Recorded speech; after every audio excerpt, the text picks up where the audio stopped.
उपविश्य मम वाचमिमां प्रसुप्तां सञ्जीवयत्यखिलशक्तिधरस्वधाम्ना अन्यांश्च हस्तचरणश्रवणत्वगादीन् प्राणान्नमो भगवते पुरुषाय तुभ्यं प्राणान्नमो भगवते पुरुषाय तुभ्यम्. We will chant from the fourth verse, verse 18, chapter 4th. Nishchayam shinu me tatra tyage bharata sattama tyago hi purusha vyaghra हि पुरुषव्याघ्र त्रिविधः सम्प्रकीर्तितः त्रिविधः सम्प्रकीर्तितः यज्ञदानतपः कर्म यज्ञदानतपः कर्म न त्याज्यं कार्यमेव तत् न त्याज्यं कार्यमेव तत् यज्ञो दानं तपश्चैव यज्ञोदानं तपश्चैव पावनानि मनीषिणाम्. पावनानि मनीषिणाम्. So we were discussing about yajna, dana and tapas. Tapas, a little more is left. I would rather go into it to finish it. That day I thought I will not go further because we discussed about what is physical tapas, speech tapas and manasika tapas. So this is three kinds of tapas. Then again they will divide it into sattvika, rajasika and tamasika. So go to 17th chapter. We will read from the 16th verse also, although we have done it. 17.16.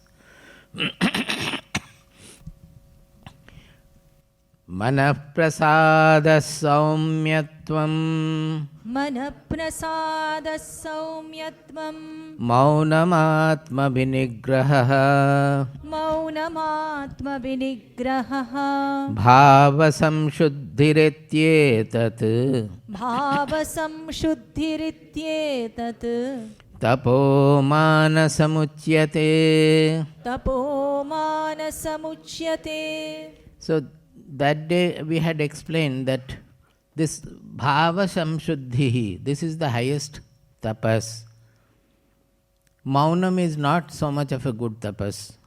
It is also a tapas, but in rank it is inferior, because yesterday's question about silence and all I have been answering. There I explained that actually maunam in the mind, silence of the mind.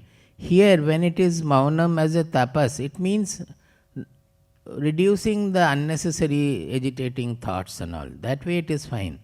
But if you consider it to be the silence, absolute silence of the mind, that is very much state dependent. You can practice absolute silence or samadhi only once a day, say half an hour or 1 hour or something. Meditation you can do for a limited period of time.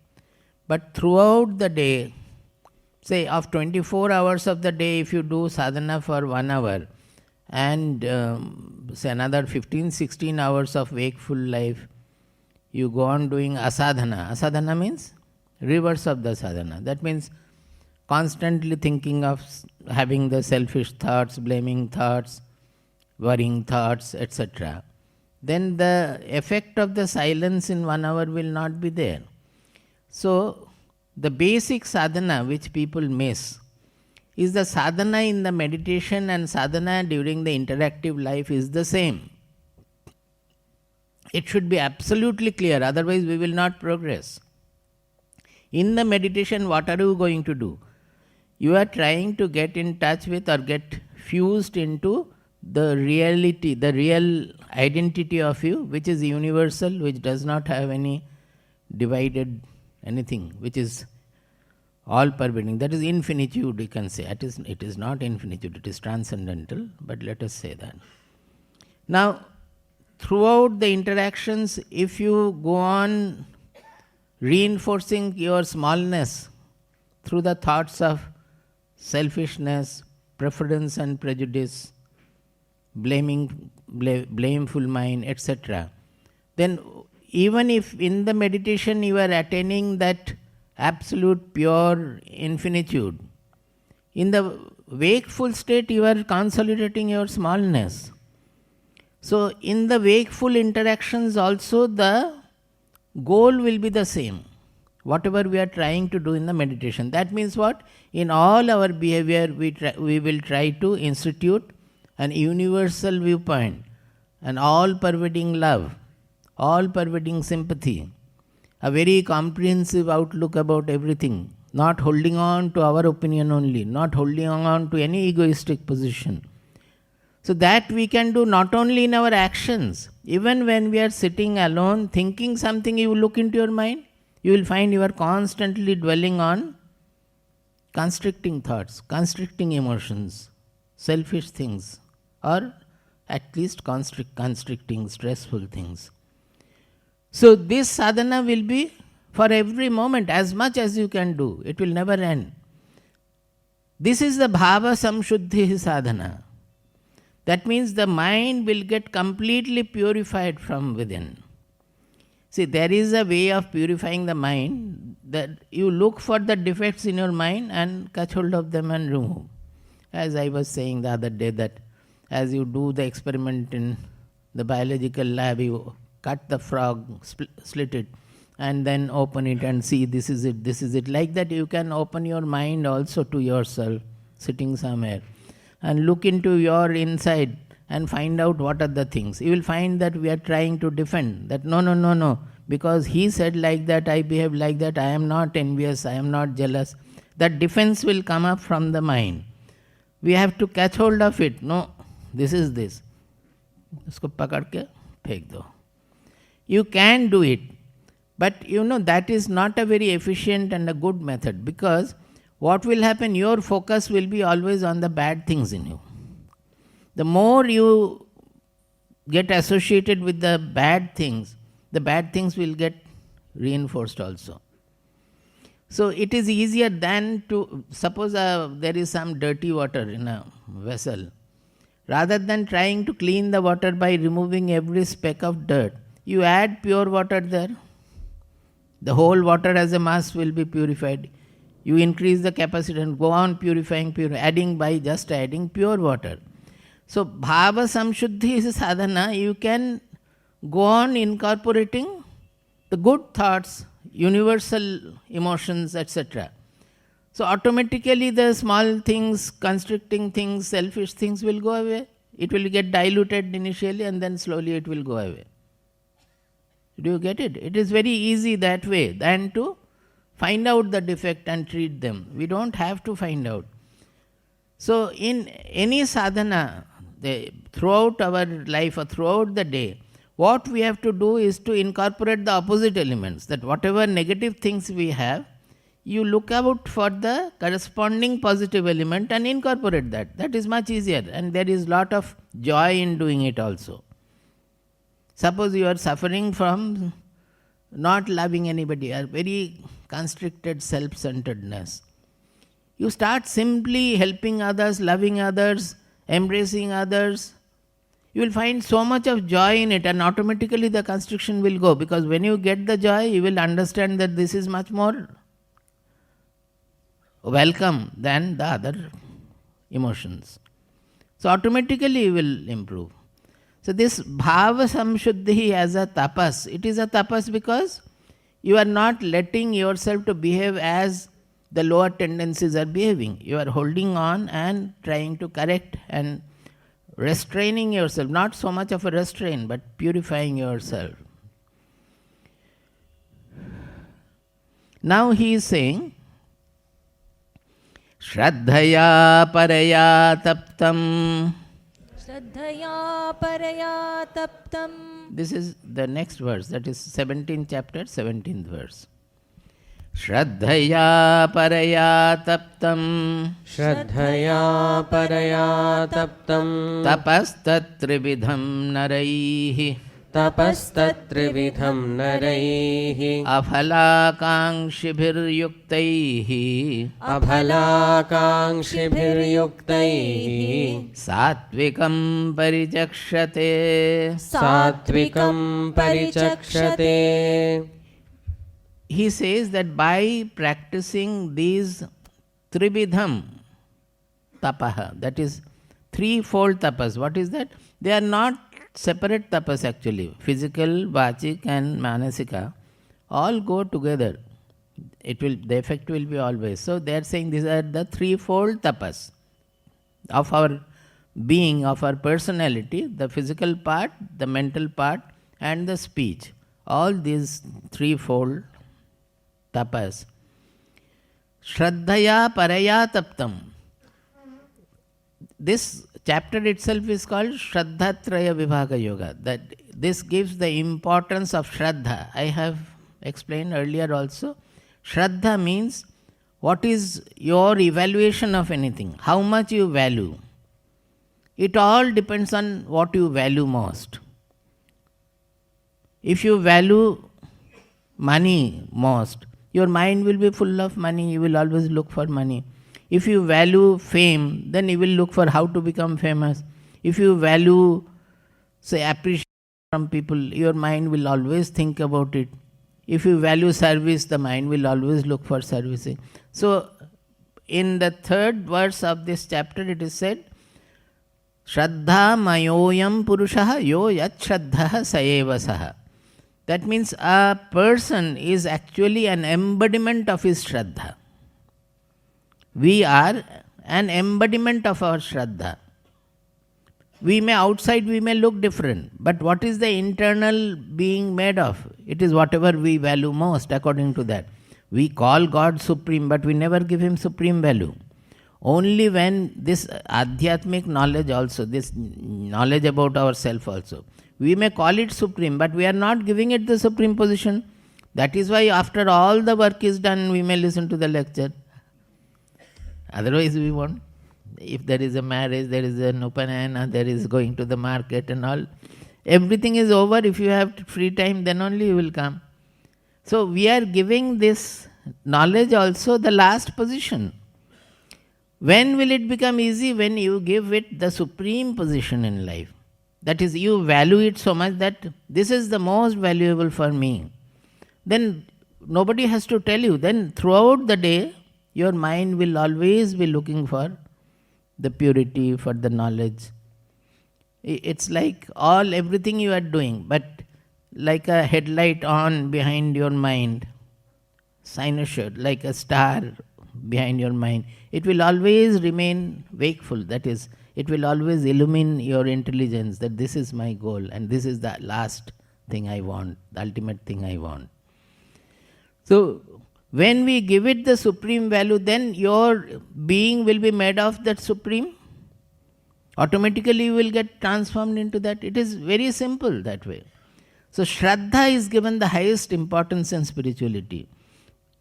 We are not following the sadhana, we are not doing the sadhana because we have not evaluated the sadhana. We have not generated enough value for this state of our being. When we value it, we understand its value, that what is the value of this fulfillment, what is the value of becoming desireless, then nobody has to tell us. We will automatically progress towards that.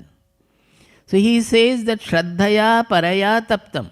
When these tapas we value, that I have explained, Bhava Samshuddhi, when we understand the value of it, then with Param Shraddha, with the supreme Shraddha, supreme value, we will do that tapas. Shraddhaya Paraya Taptam. Each word has meaning, you cannot leave.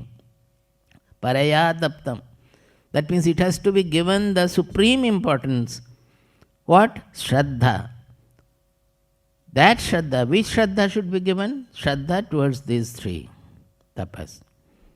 When a person does this, and with what kind of a mindset? Aphalakangshibihi yuktaihi. This is a passive sentence, so it is all coming in Tritiya Vibhakti. Aphalakankshibhihi yuktaihi, then that is called the Sattvika Tapas. That is when we are keeping our mind free of the phalabhisandhi, that is the orientation towards selfish gain and finally gaining happiness out of that tapas or the work or anything. What we are trying to gain out of the tapas? Only one phala, that I want purity or I want the ultimate knowledge, that ultimate supreme knowledge. Other than that, all other worldly or any other phala will be, or otherworldly, all have to be rejected. The mind should be free of all that. So, aphalakankshibhihi, and what is that? Yuktaihi. Yukta. The person has to be yukta. This yukta word is profusely used in Bhagavad Gita, in Kathopanishad, in various other places also. Often it means moderate behavior also. It is called yuktahara viharasya. Actually, it is not really moderate. Moderate is coming from the original meaning. Yukta means unified. Yukta means unified. Unified with what? Yoga yukta. That means we are anchored in our real identity. Now, in meditation, we can be yukta with the real identity. We may get fused into it. But during the active life, how can we remain yukta? This is a common question for everybody. Swamiji, when we are active, our mind is on the work. So how can we remember the universal soul? You don't have to remember. The fact is that our buddhi gets anchored into that ultimate reality, which we call Viveka Buddhi. The buddhi is called Viveka Buddhi when it discriminates between the Nitya and Anitya, or Shreyas and Preyas. That is, what is the ultimate goal? When the buddhi is able to discriminate that and get anchored in that ultimate goal, we call it Viveka Buddhi. So, when we are active, remaining yukta means the buddhi remains anchored in the Viveka Buddhi, and whatever the buddhi says, the mind listens to that, and the senses automatically will follow the mind. So, the whole being remains anchored into the real identity. Is it clear? Or see how in activity also we remain anchored in our real identity. It has to happen through ikshana of the buddhi. Ikshana means, yesterday I explained, the vision of the buddhi. The buddhi has to remain anchored. Why? It has to always be enlightened, remain enlightened with the knowledge of our true identity, the soul. And that is my goal. So anything we do, the Viveka will work and say that, no, this is not your path, this is your path. Suppose I am looking for some selfish gain, going against righteousness, so the buddhi will tell us, no, this is not the way for you. You may lose a little money, but you take to it. This is the righteous way. Not only that, even in taking food also, the Viveka Buddhi will say that, no, don't give indulgence and take all these ice creams and pastries which devotees are every day bringing. I did not take. Just before coming I was offered. So normally you will be listening to the Viveka. You don't have to struggle. It will become habit to listen to the Viveka. So Viveka will always guide you in the manner that you are on the path of Shreyas. So the Viveka will remain anchored in the true identity or the ultimate truth. And that Viveka will guide the mind. If the mind is disciplined enough, if it is not disciplined, then what will happen? It will not listen to the Buddhi. Even when the Buddhi is saying don't, Buddhi is saying don't, the mind will say, no, my tongue is wanting. So it will go with the tongue and do that. So the mind has to be disciplined to listen to the Buddhi always. So it has to be a fully integrated self, where the buddhi is always anchored in the ultimate reality, ultimate goal. That is the Viveka Buddhi. And the mind is ready to listen to the Viveka, whatever the Viveka says. And whatever the mind, if the mind listens to the Viveka, the senses cannot do anything without the support of the mind. So the senses will automatically be guided by that. So it is not an artificial control of the senses. In Vedanta, there is no question of control. It is, we call it niyamya. It will come in the next verse. Niyamya means it is a guidance from within, through knowledge, through enlightenment, through buddhi. It is a guidance which will change our life. It is not by control, by artificial, external, subduing anything or controlling anything. That control doesn't work. If you control something, if you subdue your tendencies, one day suddenly the safety valve will not work and you will start splashing all the filth. Control is with an ego, na? Control means ego. So with the ego I am controlling. And then in the old age the ego may fail many times. Many things can happen to the brain also. Something happens. All the garbage inside will start pouring out. So the best way is to purify and to the extent possible purify. Today morning I was explaining that in Yoga Shastra, generally we say Dhamma Shama. Dhamma means disciplining the sense organs. And Shama means the peace of the mind, that keeping the mind calm, free of desires, etc. Because in Yoga Shastra, first we exercise the control of the Indriyas. It is a control. And when the Indriyas are not agitated, not excited or agitated, then the mind remains cool.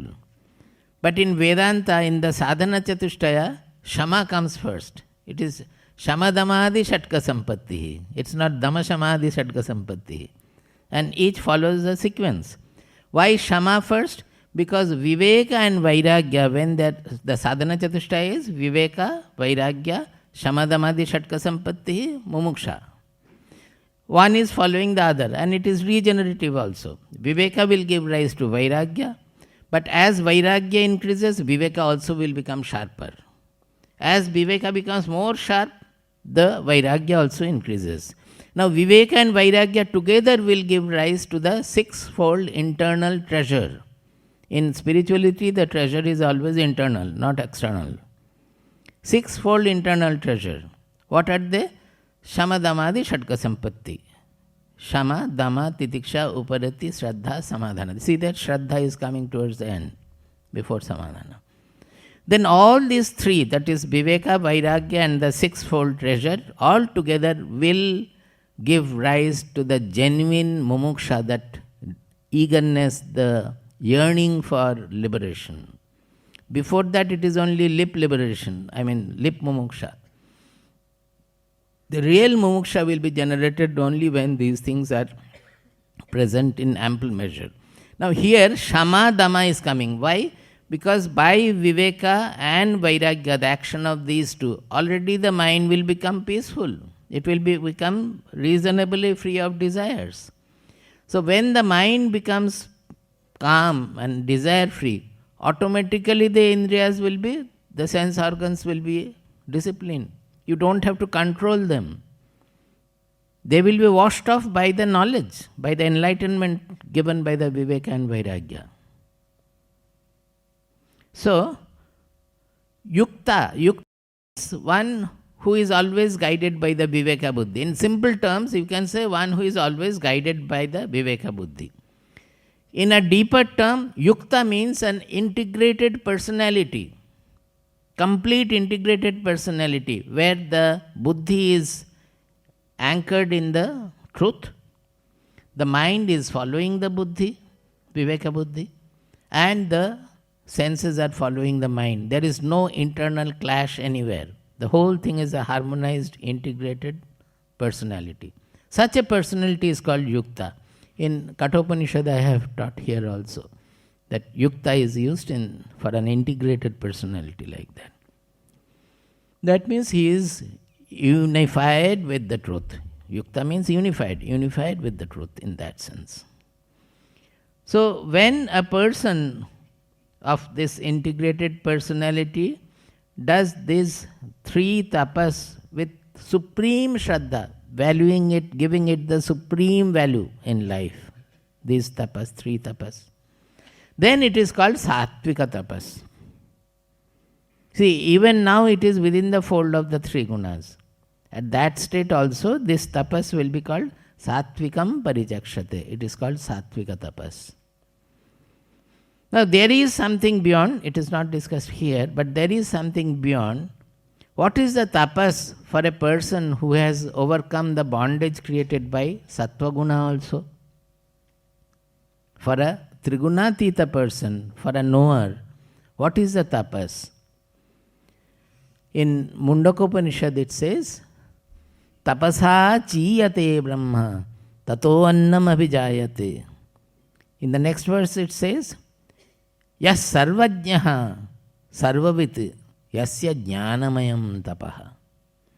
He says that the whole universe, the creation has come from an austerity, tapas. Of what? Of the consciousness. Consciousness know that it is not a material. You cannot say the consciousness is vibrating. We are thinking the consciousness also, we cannot think in the subject term.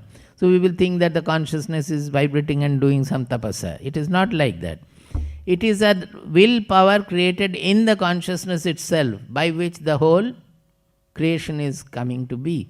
Just as in dream, the consciousness is generating the dream world. That is the tapas of the consciousness in dream. Similarly, the universal consciousness, it is his. The expression is Chiyate Brahma. That is, there is some sort of a change. Actually, Brahman doesn't undergo any change. But the universe, the creation is coming to manifest. That to express, somehow we have to express it. So they are using that. Now, it is out of an austerity they are saying. That is, creation is out of an austerity. Destruction also is out of an austerity. That we say that austerity of Shiva, the Nataraja. Now he says that what kind of austerity it is? He says, yes, Sarvajnaha, the one who is the all-knowing power. Sarvavit, who is there everywhere also, who knows everything. Yasya jnanamayam tapaha. His tapas is jnanamaya. He doesn't have any body or anything to do the tapas, that he will do this tapas or so. Even mind is not there. It is a movement, you can maximum say, closest expression will be perhaps, it's a movement in the knowledge. That is why the ultimate truth is called Prajnanam Brahma. The ultimate building block of the universe, it is not a building block, but if you say like that, it is knowledge. Knowledge means not a dual knowledge. When the knower and the knowledge become one, the non-dual knowledge, that is called Prajnanam. The whole universe is coming in that. You can call it consciousness to remember easily. There the whole universe is appearing to be. So that is the Jnanamayam Tapah by which whole universe is created. For a knower also, whatever happens, it is a Jnanamayam Tapah. It is a Jnana Tapas. It is not guided by Sattva, Rajas, Tamas at all. It is transcending the threefold gunas.